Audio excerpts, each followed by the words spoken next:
This is a deep dive into the 1990s and specifically, the golden era of Honda sports cars. It was a time of flannel shirts, dial-up internet, legendary Japanese performance cars.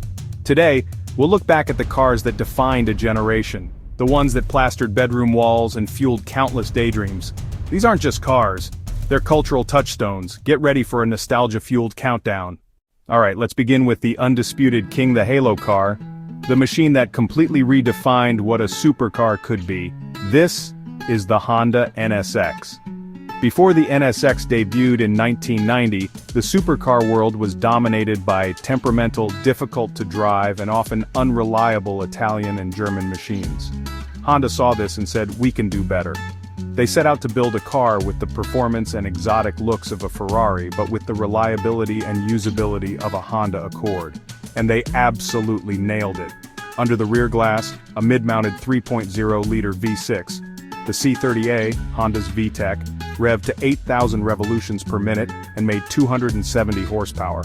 Now the Ayrton Senna chapter. He told engineers it was too soft, too fragile. His input made the NSX a legendary driver's car. Next up, we have a car that, for many purists, is the absolute pinnacle of front-wheel drive performance. A car so focused, so raw, so brilliant, that it has become a true cult classic. This is the Honda Integra Type R, specifically the DC2 generation. The heart of the Type R was its engine, the legendary B18C5. This 1.8-liter four-cylinder was a masterpiece of engineering, hand-ported and assembled with meticulous care. It produced an incredible 195 horsepower, which is over 100 horsepower per liter. They removed sound deadening, used thinner windscreen glass, and even got rid of the vanity mirrors on the sun visors. Every ounce mattered. They then added extensive chassis bracing, a helical limited slip differential, and a uniquely tuned suspension that made the car feel like it was glued to the road.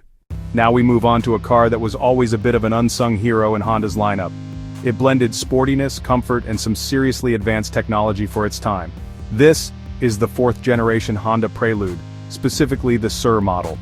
The most famous and talked about feature of this Prelude generation was its four-wheel steering system. Under the hood of the Japanese market SEER model, you'd find the H22A engine, a 2.2-liter DOHC VTEC four-cylinder that produced around 200 horsepower. Then there was the interior, which was one of the most bizarre and futuristic of the 1990s. It looked like something out of a spaceship, and is one of the most memorable interior designs of the decade. The exterior styling was also a major departure from the previous, boxier Prelude. The fourth gen was sleek, rounded, and aerodynamic. It was the thinking person's sports coupe, offering a fantastic blend of performance, style, and innovation. For enthusiasts who wanted a sporty Honda but also needed a comfortable and well-equipped daily driver, the Prelude SUR was the perfect choice. Our next car is an absolute icon, but for a completely different reason.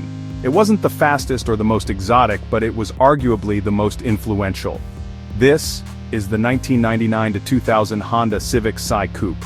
It produced 160 horsepower and revved to a thrilling 8,000 RPM.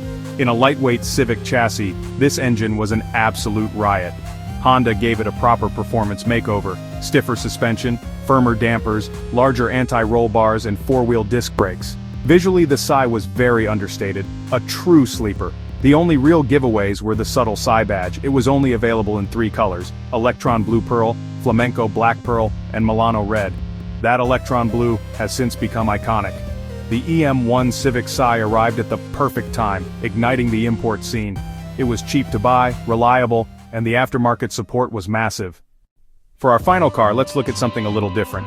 A car that was all about fun, sun, capturing the quirky spirit of the early 90s.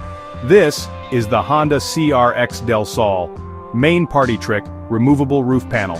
Unlatch, lift it off, store it in a special trunk rack. The rarest feature was the Trans-Top, a fully automated robotic mechanism.